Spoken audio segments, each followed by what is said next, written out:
Friend नमस्कार, मैं दिनेश शर्मा। राहु में मंगल की अंतर्दशा, राहु महादशा, कन्या लग्न की जिन जातकों की कुंडली है उनके लिए स्पेशल वीडियो है। जिनकी राहु की महादशा, राहु में मंगल की अंतर्दशा जो 1 वर्ष 18 दिन चलेगी, और कन्या लग्न। चलते हैं आगे। ये मेरा मोबाइल नंबर है 76971256 वाला। ठीक है, आपको ज़रूरत पड़े तो संपर्क कर सकते हो। ब्रह्मा मुरारी त्रिपंतकारी भानु शशि भूमि सुतो बुधश्च गुरुश्च शुक्र शनि राहु केतु कुर्वन्ति सर्वे मम सुप्रभात। ज्योतिषी का काम है आपकी मदद करना, ना कि आपको डराना धमकाना, गलत योग बताना और काल सर्प योग बताना और रत्न पहनाना, लूटना। ठीक है, क्योंकि व्यक्ति पुलिस से, डॉक्टर से हार के ही आपके पास जाता है, वकील से हार के ही आपके पास आता है। ठीक है, और आप फिर उसको डराना चालू करोगे तो बड़ी दिक्कत हो जाएगी, क्योंकि ज्योतिष आध्यात्म की विद्या है जो जातक को आध्यात्म की ओर ले जाती है, सुख शांति की ओर ले जाती है। तो ज्योतिषी का काम डराना नहीं है। ठीक है, नक्षत्रों की दशाएं इस क्रम से चलती है। आपका यदि इनमें से कोई नक्षत्रों में जन्म होगा, आपको बचपन में उसी प्रकार की दशा मिलती है।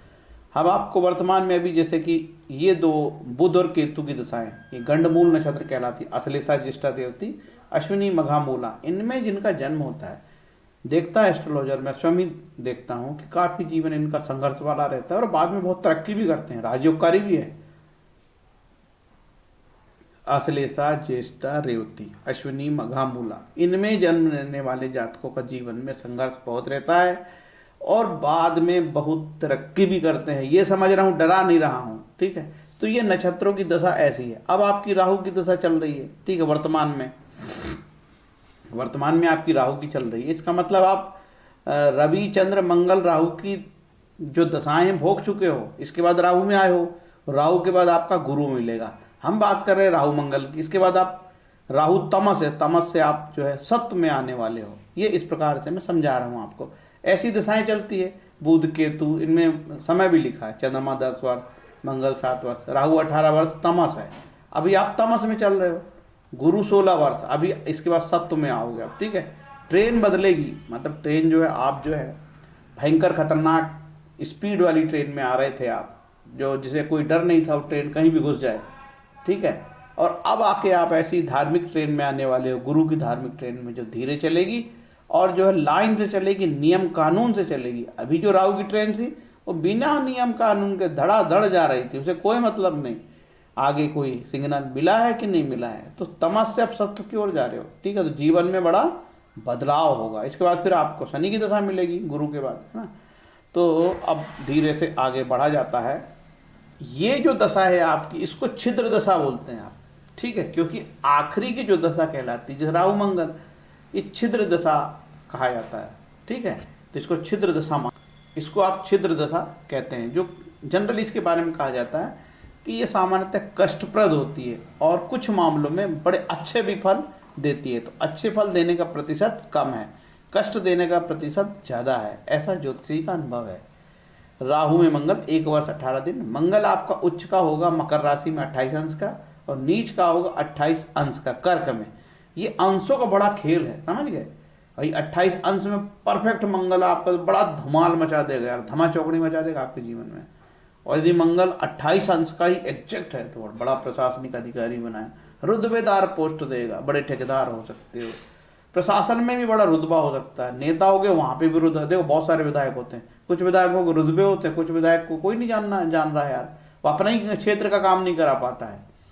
तो ऐसे भी रुतबे भी मिलते हैं। ठीक है, चाहे आप छोटे से सब्जी मार्केट में भी काम करते हो, वहां पे भी आपका रुतबा हो सकता है। चाहे आप मजदूरों के लीडर हो सकते हो, वहां आपका रुतबा हो सकता है। तो ये रुतबे वाली बात है। 28 अंश का मंगल है ना मकर में। आपका मंगल मृत्यु भाग में है, विषघटी में है, इसकी जांच बुद्धिमान ज्योतिष से कराना चाहिए। ठीक है, क्या आपका मंगल पुष्कर नवमांश में है, तो पुष्कर नवमांश की भी यहाँ तालिका है। मैं जानता हूँ कि पुष्कर नवमांश में बैठे ग्रह कई बार आदमी को बहुत गरीब स्थिति से भी उच्च मुकाम पर ले जाते हैं। अभी हाल ही में मैंने एक डॉक्टर की कुंडली देखा जो न्यू जर्सी में है, पंजाब से गया था, बड़े गरीब परिवार का। वो स्वयं कह रहा था कि भाई कीचड़ में फूल खिल गया, मतलब उसके घर का वातावरण ही नहीं था, खाने के लाले थे यार। ठीक है, वातावरण ही नहीं था कि कोई आदमी MBBS करके डॉक्टर बन जाए और विदेश चले जाए, और वो 81 में गया था, बहुत पुरानी बात है। तो उसके भैया कम से कम 5 ग्रह जो है पुष्कर नवमांस में थे, ठीक है। तो ये पुष्कर नवमांस की अलग थ्योरी, पुष्कर नवमांस में भी एक वीडियो छोटा सा मैंने बनाया भी हूँ, आगे और बनाऊंगा। देखो, नवग्रह स्तोत्रम से ग्रह शांति होती है, सबसे सरल उपाय है। तो लोग उपाय नहीं सुनना चाहते, उनको चाहिए रत्न नगीना, और मैं नहीं बताता यार जनरली रत्न नगीना, है ना। तो चिढ़ते हैं लोग मेरे से यार। जातक तत्वम कहती है कि भैया पाप ग्रह जो है ना शत्रु राशि में, ये सब हानि देते हैं। जनरली क्या होता है कि तीसरे छठे 8वें और 12वें भाव में बैठे ग्रह अच्छे नहीं माने जाते। और जैसे त्रिष्ठा है, ये 3 और 6 के मालिक, 3, 6, 11 के मालिक, ये भी शुभ नहीं होते। लेकिन 3, 6 और 11 स्थान पे बैठे ग्रह बहुत हानि नहीं करते, ठीक है ना, ये भी जानना। राहु के बारे में कई वीडियो बनाया हूँ। राहु मानसिक परेशानी बढ़ाता है, इल्यूजन, हेल्यूसिनेशन, डेल्यूशनेशन। सर लोगों को लगता है कि यार राहु में यदि 8वां राहु है, पंचम राहु है, राहु के साथ चंद्रमा है, राहु 12वां है, तो मेरे को कोई किसी ने कुछ कर दिया है, ऐसे भ्रम अनेक प्रकार के, है ना। और मानसिक त्रास, राहु के साथ चंद्रमा पंचम, 8वां, 12वां हो तो बहुत कष्टप्रद हो जाता है, ठीक है। ज्योतिष का काम आपको सकारात्मक मार्ग की ओर ले जाना है, ना कि आपको घर में बिठा देना है प्रारब्ध के नाम पे। प्रारब्ध होता सच है, लेकिन भैया कर्म तो करना पड़ेगा। बड़ा महत्वपूर्ण ग्रंथ है योग वशिष्ठ, कहता है कि देव और पुरुषार्थ की तुलना में पुरुषार्थ मुख्य है। कर्म करो और इस पुरुषार्थ से ही आपका प्रारब्ध बनता है। तो अपने जीवन को आगे बढ़ाने के लिए कर्म करना ही पड़ेगा। गीता कहती है कि भाई शरीर यात्रा करना है, शरीर यात्रा पिचाना प्रसिद्धेत कर्मण, ठीक है। कर्म ना करने से तेरा शरीर निर्वाह भी नहीं सिद्ध होगा। मतलब आप नहीं कर्म करोगे तो आपका शरीर भी नहीं चलेगा, आप क्या कैसे खाओगे। इसलिए आपको शरीर को चलाने के लिए कर्म करना पड़ेगा। चाहे आपकी कुंडली में कोई भी योग हो, उससे क्या लेना देना। यदि लगातार पाप ग्रहों की दशाएं चले, जैसे राहु की चल रही है आपकी, बीच में शनि आ गया, ठीक है। जैसे अभी मंगल चल रहा है, ये लो मंगल चल गया, ये मंगल आ गया, आपका राहु मंगल चल रहा है ना, और फिर शनि की प्रत्यंतर आ गई, शनि का सूक्ष्म भी आ गया और केतु की प्राण दशा आ गई, ठीक है, या सूर्य की आ गई मान के चलो यहाँ, तो क्या होगा, बहुत कष्ट होते हैं। ऐसा जीवन में कई बार आता जाता रहता है। इसीलिए नवग्रह स्तोत्रम का पाठ करने से नवग्रह की शांति होती है बिना पैसे के। पैसे आपको लगे नहीं अभी तक।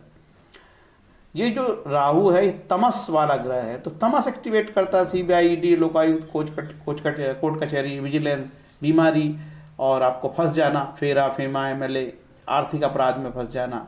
सरकारी लोग डिपार्टमेंटल इंक्वायरी में फंस जाते हैं, इनकम टैक्स की रेड हो जाती है, GST का नोटिस आ जाता है, इनकम टैक्स का नोटिस आ जाता है। फिर लोग ये फांसी, राहु मंगल, ये सब फांसी लगाना, खासकर राहु फांसी लगाना, सुसाइड अटेम्प्ट, पॉइजन, कॉन्स्पिरेसी, छापा जब्ती, सीजर, ये तमोगुण एक्टिवेट करने वाली सब चीजें यहाँ पे है, ठीक है। और यदि ये ग्रह 6, 8 में बैठे हैं तो फिर बाद में दिक्कत होती है। फिर लोग आर्थिक अपराध में आजकल बहुत ज़्यादा फंस रहे हैं, जैसे मनी लॉन्ड्रिंग एक्ट के कारण ये ED एक्टिवेट है, PMLA एक्ट बहुत एक्टिवेट है 2002 का, जो है लोग टैक्स बचाते हैं, या टैक्स बचाने के चक्कर में नई नई कंपनियां खोलते हैं, फिर इधर से उधर पैसा लाते हैं और एक ना एक दिन फंस जाते हैं। राहु अच्छा बुरा है तो अच्छा भी है। राहु गंगा स्नान करता है 10वें स्थान पे और 9वें स्थान पे। यदि 9वें 10वें का पंचमें इसका सपोर्ट मिल जाए तो राहु कई बार पॉजिटिव हो जाता है। अब जो राहु का गोचर यदि गुरु के ऊपर से, जब भी गुरु के ऊपर से राहु का गोचर होता है तो जब तक कभी कभी प्रॉपर्टी इन्वेस्ट करता है या प्रॉपर्टी लेता है या खरीदता कोई भी है। राहु पंचम भाव में संतानहीनता भी देता है कई बार, ऐसे हमने देखा है। तो जनरली राहु के बारे में जो 9वें और 10वें के बारे में बताया है कि राहु 9वां 10वां शुभ फल देता है। ये जो है ये श्लोक है जैसे कि राहु केतु दोनों जिस भावेश के साथ रहते हैं अथवा जिस जिस भाव में रहते हैं उसी भावेश भाव के अनुसार फल देते हैं। यदि राहु केतु केंद्र त्रिकोण में स्थित हो, केंद्र त्रिकोण पति से युत या दृष्ट हो तो योगकारी होते हैं। ऐसा व्यवहार में हमने देखा है कि ये श्लोक तो सही है, लेकिन ऐसे राहु में किसी ने बहुत तरक्की किया है, ऐसे फलित कम ही आते हैं जनरली, ठीक है। कई बार राहु केंद्र और त्रिकोण पति के साथ होने पर भी कष्ट देता है, ऐसा देखा गया है। लेकिन पाराशरी जी पाराशर मुनि कहते हैं कि केंद्र त्रिकोण का साथ मिल जाए, यदि पंचम का, नवम का, है ना, तो और दसम का, तो भैया ये लाभप्रद हो जाते हैं। लेकिन अनुभव ऐसा बताता है कि ऐसा होने के बाद भी कष्ट होता है। राहु के 3 नक्षत्र हैं, मृगशिरा, चित्रा और धनिष्ठा, और सॉरी मंगल के 3 नक्षत्र हैं, मृगशिरा, चित्रा, धनिष्ठा, और राहु के 3 नक्षत्र हैं, आद्रा, स्वाति, सतभिषा। यदि आपका मंगल मृगशिरा, चित्रा और धनिष्ठा में है, तो ये मानिए कि आपका जो मंगल है वो स्वयं अपने ही नक्षत्र में है, और कोई भी ग्रह अपने नक्षत्र में होता है तो बली माना जाएगा। ये राहु के कारकत्व है और ये मंगल के कारकत्व है, ये भी मंगल के कारकत्व है, इसको आप अच्छे से रोक के देखिए, और ये भी मंगल के कारकत्व है। जनरली होता क्या है कि जिन ग्रहों की दशाएं चलती है उसी का आधिपत्य आपके जीवन में होता है, ठीक है। जिन ग्रहों की दशा ली और उनके कारकत्व है, राहु के कारकत्व, मंगल के कारकत्व, ये फिर आपकी अंतर्दशा चलेगी उस ग्रह के कारकत्व, और जो ग्रह जिन स्थानों में बैठे हैं या जिनके मालिक है या जिनके साथ हैं या जिनके नक्षत्र में हैं, इतना सारा प्रभाव आपके जीवन में पड़ेगा, या जिनकी दृष्टि पड़ रही है।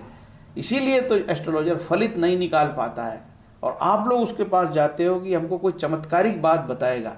तो ऐसे ऐसे एस्ट्रोलॉजर है जो बहुत अच्छा ज्ञान है ज्योतिष का, और आपकी कुंडली देखते ही बहुत सारी चीज़ें सटीक बताने की ताकत आज भी हिंदुस्तान में ऐसे ऐसे लोग हैं जो गूढ़ रहस्यमयी विद्या को अच्छे से जानते हैं, समझते हैं।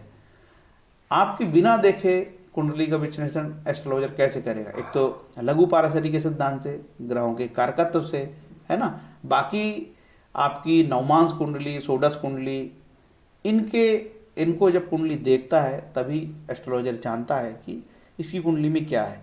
कि अनेक चीज वृहत पाराशर होरा शास्त्र में बताई गई है। अशुभ जन्म कहलाता है कई लोगों का, कई कारणों से। गंडमूल नक्षत्र की जांच, जैसे मैंने आपको बताया, बुध और केतु में जो जन्म लेता है वो गंडमूल नक्षत्र कहलाता है। अशुभ जन्म के बहुत सारे फैक्टर हैं, खासकर गंडमूल का, जो राहु, केतु और बुध के सारे नक्षत्र जो है 6 नक्षत्र गंडमूल कहलाते हैं। इनमें जिसका जन्म होता है तो आपने सुना होगा उसकी ग्रह शांति कराई जाती है। इन 6 नक्षत्रों में भी सबसे खतरनाक नक्षत्र मूल नक्षत्र होता है, उसमें ग्रह शांति कराना अनिवार्य है। क्योंकि हमारे पास जो ग्रह शांति मूल नक्षत्र के जातक आते हैं उनको हमने जीवन में अनेक कष्ट देखा है, अनेक बार उनके जीवन में उतार चढ़ाव देखा है। जीवन तो उनका चलता है लेकिन बड़ा संघर्ष रहता है। 22वां दृष्टान, 64वां नवांश, इनकी दशाएं, इनमें बैठे, इन राशियों में बैठे ग्रहों की दशाएं, इन ग्रहों की राशि की जेमिनी की दशाएं बड़ी हानिकारक होती हैं। सर्प देशकांड के ग्रह के अंश, जेमिनी की दशा, जेमिनी में यदि 6, 8, 12 की दशा चले, ठीक है, उनसे बनने वाले योग और अष्टक वर्ग की जांच, जैसे अमावस्या का जन्म, कृष्ण पक्ष की चतुर्दशी, भद्रा व्यतिपात, भद्राविष्टा व्यतिपात योग, तीनों प्रकार के गणांत, सोदर का जन्म मतलब भाई के जन्म, माता पिता का जन्म, माता या पिता के जन्म नक्षत्र में भी जिसका जन्म होता है उसको भी अशुभ जन्म माना। रवि की संक्रांति, जैसे बिल्कुल बॉर्डर में, जैसे रवि आपका मेष राशि का रवि है और बिल्कुल 0 डिग्री का है, बिल्कुल इंटर मार ही रहा है, या बिल्कुल आखिरी बॉर्डर में है, जैसे आपका मेष का सूर्य और बिल्कुल बॉर्डर में 29 अंश और 59 कला, तो मान के चलो इसको बोलेंगे हम कि ये बॉर्डर में है। जैसे कि बिल्कुल इंटर मारा 0 डिग्री का नया आया है, उसको भी हम संक्रमण मानते हैं, ठीक है। पात, सूर्यग्रहण, चंद्रग्रहण के नक्षत्रों में जन्मा जातक, यमगंठ, तिथि 6, दगदादी, तीतर योग मतलब 3 बहनों के बाद भाई या 3 भाइयों के बाद बहन, इसको तीतर योग बोलते हैं। अब तो ऐसा नहीं, भारत सरकार बोलती है 2 बच्चे ही रखो, तो अब ये ऐसे योग देखने को नहीं मिलते। जन्म या प्रसव विकार, अन्योनी, कई बार हम देखते हैं किसी की पैरों में 4 ही उंगली होती है, और कई बार हम देखते हैं किसी की उंगली में, हाथों में 6 उंगली होती है, उसको छंगला बोलते हैं, ठीक है। तो ऐसे जन्म को भी अशुभ जन्म हम लोग मानते हैं। तो इन सब की बारीकी से जांच हम कैसे करते हैं, जब जातक हमको कुछ बताए। ज्यादातर जातक बताने के मूड में नहीं रहता, वो बिल्कुल चमत्कारी बाबा समझता है एस्ट्रोलॉजर का। ऐसे कोई चमत्कारी विद्या थोड़ी है एस्ट्रोलॉजी यार। यहाँ तो आदमी ऊहापोह लिखा है ऋषि पारशर ने, मतलब वो समझ के काल परिस्थिति के आधार पे आपको एस्ट्रोलॉजी बताता है, फलित बताता है। ऋषि पाराशर ने ये जो बात लिखी है, तो ये वाला जो स्लाइड है आप इसको गंभीरता से रोक के देख सकते हैं कि जनरली क्या बोला है कि मंगल लग्न से 11वें 5वें या 9वें भाव में केंद्र त्रिकोण में हो तो अच्छा फल, या स्वनवांश में हो, नवांश में अच्छा हो। ठीक है, आगे और बताया था कि पुष्कर नवांश में भी हो तो अच्छा फल। यदि मंगल दशाधिप से, दशाधिप कौन होगा? राहु, राहु से मंगल 5वां 9वां 3रा 11वां होगा तो भी शुभ। राहु से मंगल यदि 6ठे 8वें 12वें में होगा तो अशुभ, थोड़ा नेगेटिव रिजल्ट। मंगल यदि द्वितीयेश और सप्तमेश हो तो शरीर आलस्य और खराब बताया है, मृत्यु भय। मृत्यु नहीं होती, मृत्यु का भय, मृत्यु तुल्य कष्ट इतने जल्दी कोई नहीं मर रहा आजकल यार। मेडिकल एस्ट्रोलॉजी जो है, मेडिकल साइंस बहुत तरक्की कर गया है। तो बोला है महाराज ने क्या उपाय? भैंस वर्ष बैल का दान, वर्ष मतलब बैल, बैल का दान और गाय का दान। अब यार ये सब चीजें महंगी है, 1 लाख की बैल और गाय, तो हम इसमें ना अन्न का दान के बारे में बात आई है। महाभारत में बोलता है यदि चंडाल को भी अन्न का दान दो तो बहुत तरक्की है जीवन में। ठीक है, ग्रह प्रसन्न होंगे, तो दान दे दो भैया। आगे बढ़ते हैं। षडाष्टक योग, आपस में राहु और मंगल 6-8 हो तो षडाष्टक, 2-12 हो तो षडाष्टक। ये कैसे बनता है योग? ये देख लो। अब षडाष्टक बता देता हूँ, फिर मैं आपको कुंडली की डिटेल बताऊंगा। जैसे कि मंगल यहाँ है और राहु आपका यहाँ बैठा हो, तो मैं एक ट्रिक बता देता हूँ षडाष्टक का। कैसे? 1 2 3 4 5 और 6, ये षडाष्टक। अब यहाँ से गिनते हैं, 1 2 3 4 5 6 और ये षडाष्टक हो गया, ये 7 और ये 8 हो गया षडाष्टक। कहीं से भी गिनो, इधर से या इधर से, तो षडाष्टक हो गया। ये भी षडाष्टक हो जाएगा। और या फिर यहाँ पे इस प्रकार से रख लो, कहीं से भी बनेगा ये षडाष्टक, ये षडाष्टक। या फिर यहाँ रख लेते हैं, ये देखो, ये षडाष्टक और ये षडाष्टक। ठीक है, यहाँ हो षडाष्टक, यहाँ षडाष्टक। राहु मंगल इस तरीके से हो तो ये काफी तकलीफ दे हो सकते हैं। अब आप पूरी डिटेल में हम बताते हैं आपको कि पहले ये बताएंगे कि भाई आपकी कुंडली में, कन्या लग्न की कुंडली में कौन सा ग्रह शुभ है और कौन सा ग्रह अशुभ है। ठीक है, अब ध्यान से आपको यहाँ सुनना पड़ेगा। आप ज्योतिष के पास यही जाके तो पूछते हो कि मेरा ग्रह कौन सा अच्छा है, कौन सा बुरा है। अब मैं आपको निःशुल्क और मुफ्त में बता रहा हूँ भैया, पैसे नहीं लग रहे आपके। अब बाधकेश बता देता हूँ। देखो, कन्या लग्न की कुंडली में गुरु बाधकेश भी। चलो स्टार्ट करते हैं बुध से। बुध है भैया यहाँ पे आपका लग्नेश, तो लग्नेश को कोई दोष नहीं लगता, ऐसे ऋषि पाराशर बोलते हैं, लघु पाराशरी भी बोलती है। ठीक है, अब ये जो बुध है यहाँ दशमेश भी है, तो भैया बुध बहुत पावरफुल हो गया। ठीक है, बुध को भी केंद्र का दोष लगता है, लेकिन उतना नहीं लगता जितना गुरु शुक्र को लगता है, उतना नहीं लगता है। ठीक है, चंद्रमा को तो नाम मात्र का लगता है। केंद्र का दोष भले ही लगे, लेकिन ये दशमेश बुध सबसे ज्यादा बली केंद्र है, और लग्नेश को भी केंद्र और त्रिकोण दोनों में काउंट किया जाता है। तो आपका बुध बहुत अच्छा हो गया। अब ये बुध का रत्न पहना, प्रश्न यहीं से चालू हो रहा है। आज पूरी ज्योतिष का सत्यानाश कर दिए लोगों ने, सिर्फ रत्न की बात। अरे रत्न ज्योतिष थोड़ी है यार, ज्योतिष का रत्न से क्या लेना देना। विष्णु सहस्त्रनाम पढ़ो, आपका बुध खराब है तो ये बुध आपका नीच का हो गया। ठीक है, तो आप विष्णु सहस्त्रनाम का पाठ करो, बुध को बलि बना लो। बुध उच्च का हो गया तो आपको रत्न की जरूरत नहीं, लेकिन कूड़ दिमाग लो फिर पूछेंगे। और यदि बुध यहाँ पे बैठा है 6ठे 8वें और 12वें में, तो बिल्कुल नहीं। अब जैसे ये बुध यहाँ बैठ गया तो भैया क्या हो गया?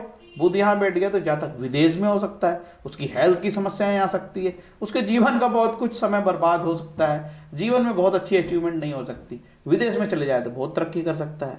ठीक है,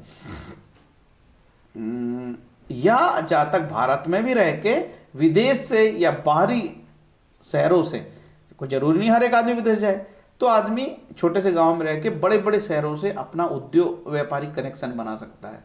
इस तरीके के समझना। तो बुध का रत्न पहना जा सकता है, लेकिन यदि नीच का हो तो ना पहने, उच्च का हो तो जरूरत नहीं है, और 6ठे 8वें 12वें में हो तो बिल्कुल ना पहने। यदि केंद्र में हो, यहाँ नीच का हो तो ना पहने, यहाँ हो तो पहन लो, यहाँ हो तो पहन लो। क्योंकि फाइनली लोग वीडियो देख ही रहे हैं, रत्न क्या पहनूं, घर में बना के रखे हैं सभी प्रकार का, एक एक एक एक पहनते। सब्जी बनाते हैं ना, आज अपन ने कुछ और सब्जी बनाए, फिर कल और कुछ बनाए, वैसे रत्न पहननी। पगलों का संसार है यार, पगलों को क्या बताया जाए। कुछ बोलो लेकिन करना उनको वही है जो करेगा वो। मेरे बोलने से कोई फर्क थोड़ी पड़ रहा है। लालची मन, लालची मन। शुक्र मार्केश है और न्यूट्रल भी है। ठीक है, मेरे शब्दों को सुनो, शुक्र मार्केश भी है, न्यूट्रल भी है, लेकिन शुक्र यहाँ सब भाग्येश होके अति शुभ है, योगकारी है। ठीक है, अब ये शुक्र यदि नीच का हो गया, तो शुक्र यहाँ नीच का हो गया 6ठे भाव में, ठीक, लग्न में। अब फिर भी आदमी को भारत का एस्ट्रोलॉजर जो है उसको रत्न पहनाएगा। आपका शुक्र नीच का होगा, ठीक करना आपको। कनक धारा स्त्रोत का पाठ, माँ दुर्गा की स्तुति और शुक्र के बीज मंत्र पढ़ो, बिना पैसे के शुक्र का जो है शांति हो जाएगी, शुक्र ठीक हो जाएगा। अब माताओं और बहनाओं के प्रति अच्छा व्यवहार होना चाहिए। शुक्र नीच का है ना, गलत बात सोचना नहीं, करना नहीं, शुक्र ठीक हो जाएगा। ठीक, अब ये शुक्र का रत्न धारण ना करें। ठीक है, अब आपकी कुंडली में शुक्र कैसा है, यहाँ उच्च का हो गया, बिल्कुल जरूरत नहीं रत्न धारण करने की। अब आपका शुक्र कैसा है, धनेश है और भाग्येश है। शादी के बाद भाग्योदय, पत्नी धन संपन्न हो सकती है, पत्नी से धन प्राप्ति हो सकती है। ठीक है, और एक से अधिक विवाह हो सकते हैं, ये जान लेना। क्यों, बाद में बताएंगे रीजन। अब ये शुक्र यदि यहाँ पे छठा, आठवां और ये 12वां हो तो इसे शुभ नहीं माना जाता। और यदि शुक्र 11वां हो तो बिल्कुल खराब नहीं है, और यहाँ हो तो बिल्कुल खराब नहीं। क्यों नहीं है खराब, बताता हूँ। एक तो यहाँ से तो बिल्कुल अपने घर को भी देखेगा बहुत मजबूत, क्योंकि ऋषि पाराशर बोलते हैं कि भैया देखो, तीसरे और छठे और 11वें का मालिक खराब होता है, भावेश, वो स्थान खराब नहीं होते। ठीक है ना, उपचय है, कोई उपचय में कोई दिक्कत नहीं। तो आप शुक्र का रत्न धारण, हीरा क्या बोलते हैं, इसका रत्न होगा हीरा। हीरा यदि ये उच्च और नीच का हो तो न धारण करें, उच्च का हो तो जरूरत नहीं, छठे आठ में हो तो धारण ना करें, यदि अन्य स्थानों में हो तो धारण कर सकते हो। मंगल कहते हाँ, लेकिन शुक्र का कि ये शुक्र की दशा और अंतरदशा प्रत्यंतर दशा बहुत ही लाभप्रद जातक के लिए होगी। बस ये देखा जाएगा कि शुक्र बैठा कहाँ है। ठीक है, अब देखते हैं, हाँ अब देखते हैं मंगल को। मंगल जो है इस कुंडली में अष्टमेश होकर सबसे खराब ग्रह है। मंगल का रत्न धारण करने से बचें। और ये मंगल की दशा आपकी, अभी ये मंगल का ही वीडियो बनने वाला है, तो ये चूंकि अष्टमेश है और उपचय है, तो अब ये फल कैसे देगा, फल ऐसे देगा कि बैठा कहाँ है। यदि अपने राशि में बैठा ये मंगल यहाँ पे, तो निश्चित रूप से ये मंगल आपको छोटी यात्रा करा देगा, आपके छोटे भाई बहनों से रिलेटेड कोई बात होगी, और कोई कम्युनिकेशन से रिलेटेड, इंटरनेट, संचार, लेखन कला, आपकी क्षमताएं, और इलेक्ट्रिक डिपार्टमेंट, खदान, माइनिंग, लड़ाई झगड़ा, कोर्ट कचहरी से रिलेटेड सब चीज़ें मंगल कारक तो रखता है। चूँकि मंगल अपने स्थान पे अपनी राशि का है तो बहुत नेगेटिव बात नहीं की जाएगी। और मंगल यहाँ है तो आठवां मंगल वैवाहिक जीवन में भी अच्छे फल नहीं देता, भले ही वो अपनी राशि में हो तो उतने खराब फल नहीं देगा। यदि ये मंगल D9 में नीच का हो गया तो खराब फल देगा। ठीक है, अब आठवां मंगल यहाँ बहुत शुभ नहीं बोल सकते, और हो सकता है मंगल के साथ और भी ग्रह हों तब तो और खराब हो फल दे सकता है। भले ही अपनी राशि में बैठा है तो भी यहाँ पर हम इसको बहुत पॉजिटिव नहीं मानते। ठीक है, आठवां स्थान ही जो है बहुत शुभ नहीं माना जाता। भैया एक कुआं, गहरे कुएं में बैठे आदमी ना चिल्ला सकता, ना बोल सकता, ना अपनी बात किसी को समझा सकता, तो गहरे कुएं में, गहरे अंधेरे में कोई बैठा आदमी, उसको क्या समझ में आएगा, कहाँ चलेगा वो, जहाँ चलेगा वहाँ गिरेगा। ठीक है, तो ऐसे ग्रहों के रत्न पहनने से बचना चाहिए। तो अब ये मंगल की बात हुई, मंगल का डिटेल और बताऊंगा आगे। अब मैं यहाँ आपको गुरु का बता देता हूँ। गुरु इस कुंडली में चतुर्थेश है और केंद्र का ये मार्केज भी है, केंद्र का दोष भी लगेगा। यदि ये गुरु यहाँ बैठ जाए तो कारको भावना सा है, विवाह खत्म।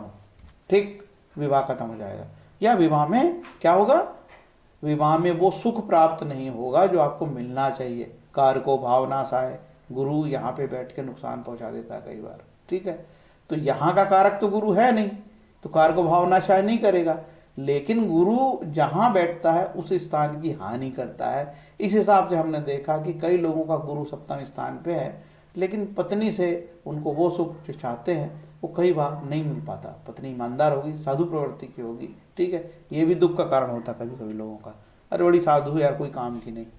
ठीक है, अब देखते हैं। तो गुरु का रत्न यदि ये ऐसे है या मारक में है तो नहीं पहनना, और जनरली केंद्र में है, ठीक है, और नीच का नहीं है तो जरूरत नहीं। अब जैसे यहाँ गुरु महाराज उच्च के हो गए, तो ये क्या कराएंगे, गुरु सप्तमेश का उच्च का होना विवाह वृद्धि करा देता है। कई बार क्या करा देता है, विवाह में वृद्धि।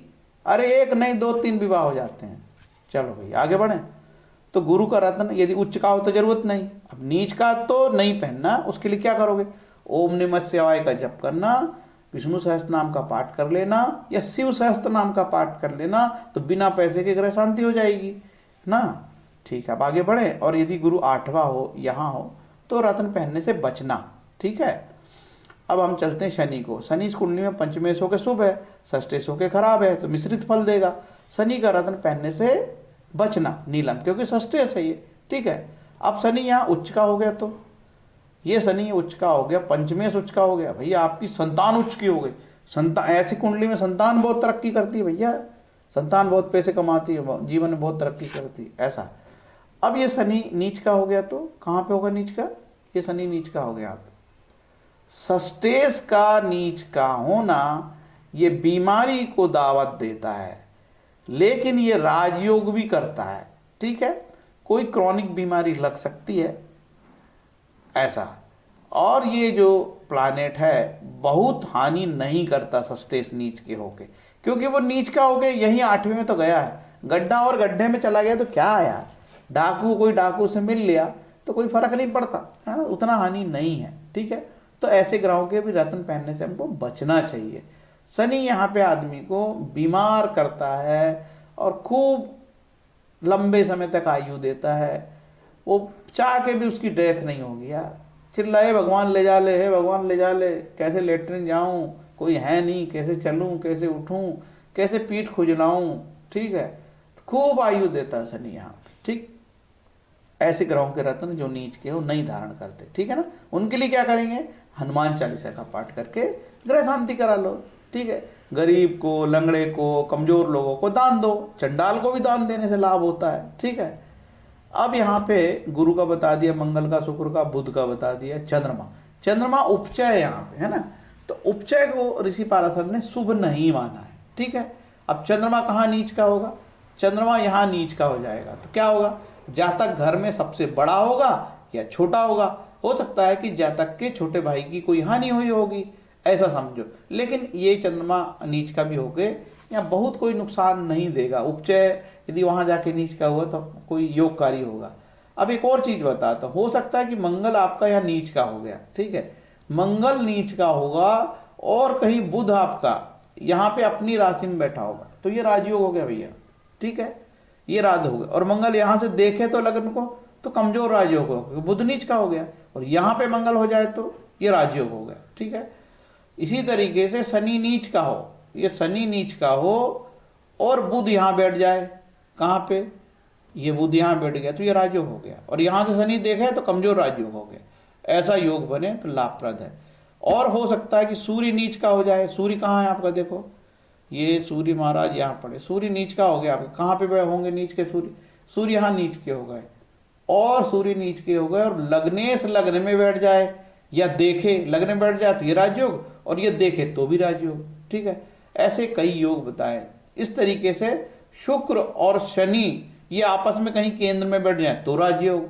इस तरीके से राजयोग जाना। कौन से? ये पंचमेश शनि और शुक्र आपस में केंद्र में यहाँ बैठ गए हों तो ये राजयोग। आपस में देखते हो यहाँ से या यहाँ से तो भी राजयोग। तो ऐसे समझना। देखो, ग्रह यदि नीच के हो जाते हैं तो अपनी ताकत कम हो जाती, लेकिन ताकत कम होती थोड़ी बहुत तो ताकत रहती ना। तो अब मैं मंगल को बता देता हूँ, सबका ग्रह का बता दिया। तो यदि चंद्रमा और सूर्य नीच के हों तो इनके रत्न धारण ना करें। ठीक है, चंद्रमा और सूर्य इस कुंडली में शुभ नहीं है, इनके रत्न ना धारण करें। अब मंगल का बताते हैं। मंगल लग्न में आ गया तो मंगल कैसे आए? अब मंगल, राहु मंगल का बता रहा हूँ भाई मैं तो थ्योरी आपको। ये मंगल लग्न में आ गया। कैसा आया मंगल? मंगल लग्न में आ गया। कहाँ से आया? मंगल अष्टमेश होकर लग्न में आया। देखो, शास्त्र कहता है कि अष्टमेश होकर यदि मंगल यहाँ है तो पुराने शास्त्रीय ग्रंथों में इसके बारे में कोई पॉजिटिव बात नहीं वो करता है। ठीक है, लेकिन ये मंगल पराक्रमेश भी तो हो गया है। देखो, यहाँ मंगल ये पराक्रमेश होके आया है, ये मंगल यहाँ पे पराक्रमेश होके आया है।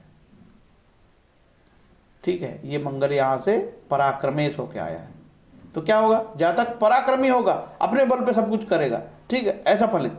और यदि ये मंगल यहाँ से आया तो ये बोलेगा जीवन में भयंकर संघर्ष है आदमी का।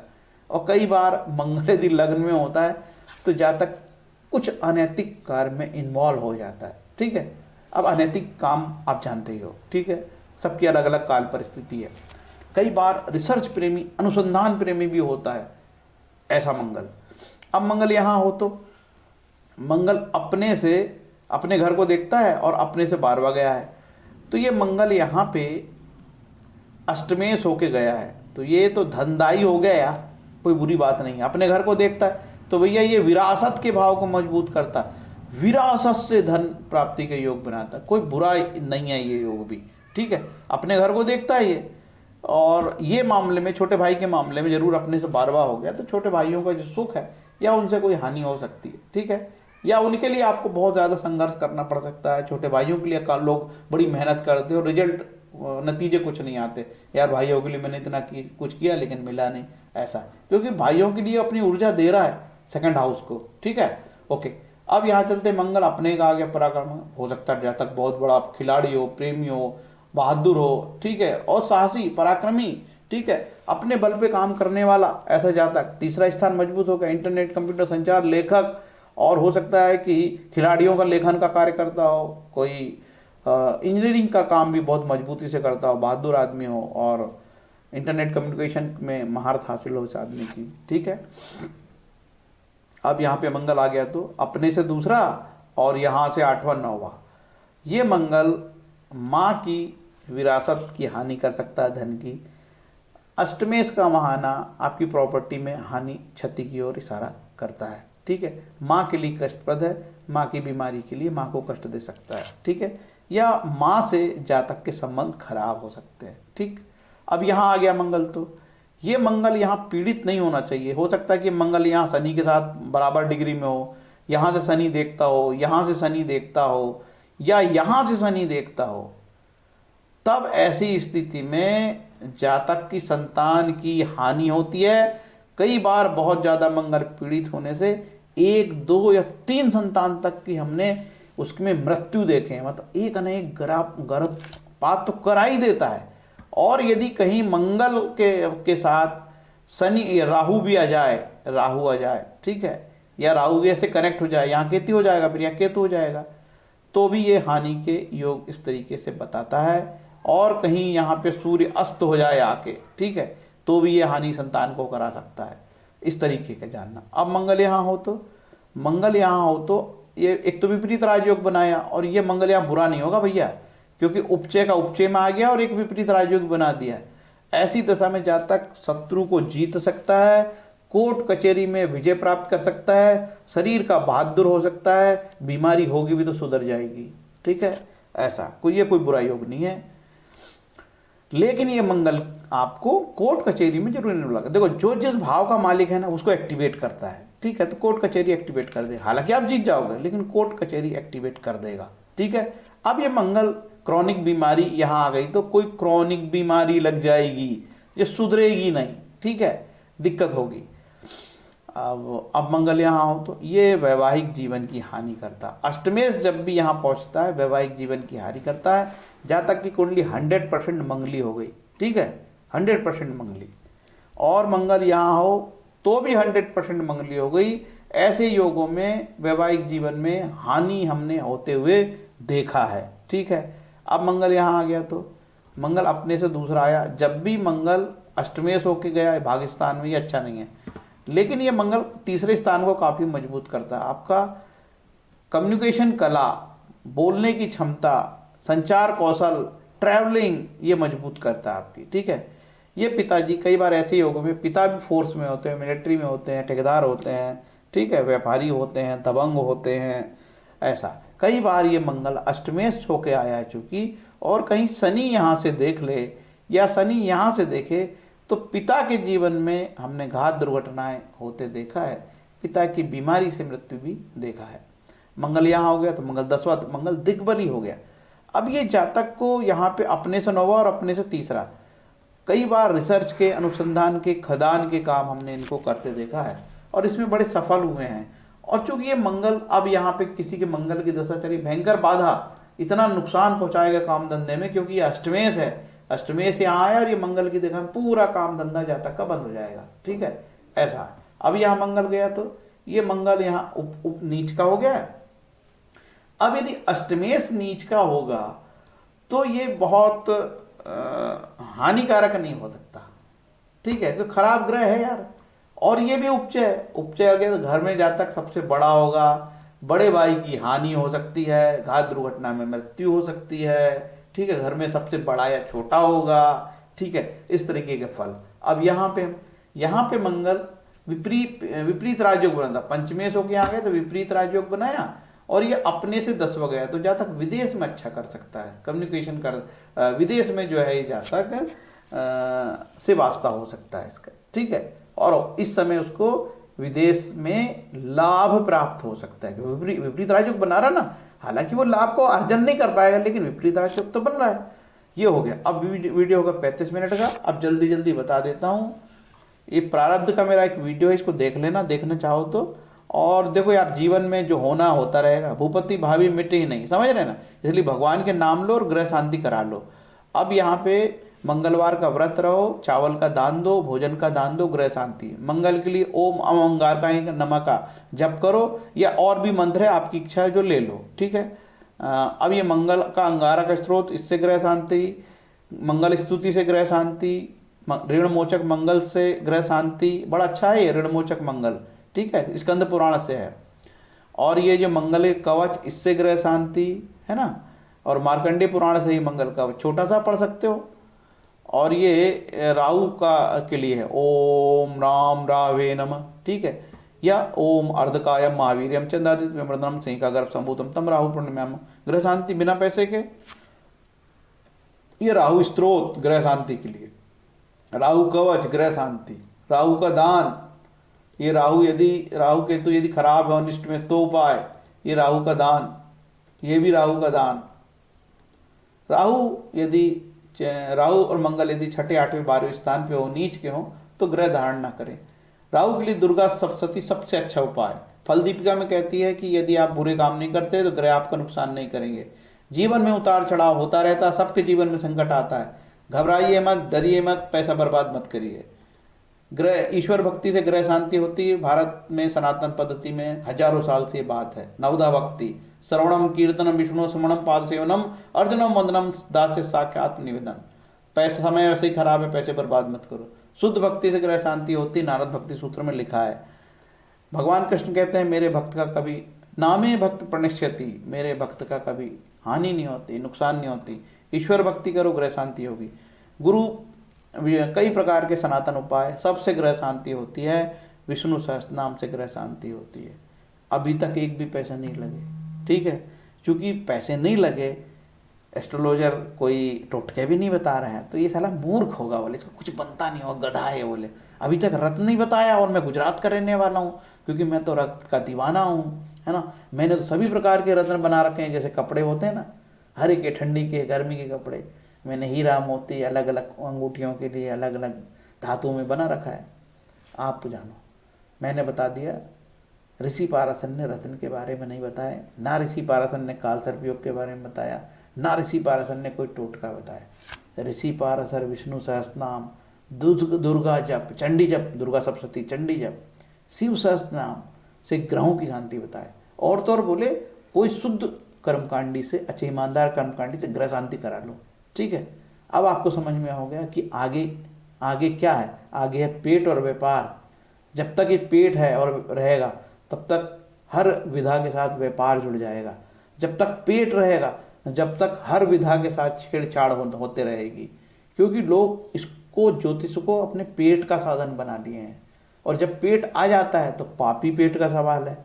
इसलिए किसी कर्मकांडी के बारे में, या किसी ज्योतिषी के बारे में, या किसी विधा के बारे में कितना बोला जाए। इस कलयुग यार, सब लोग पेट पालने के लिए कुछ ना कुछ तिकड़म करते रहते हैं। ये तिकड़म से बचें।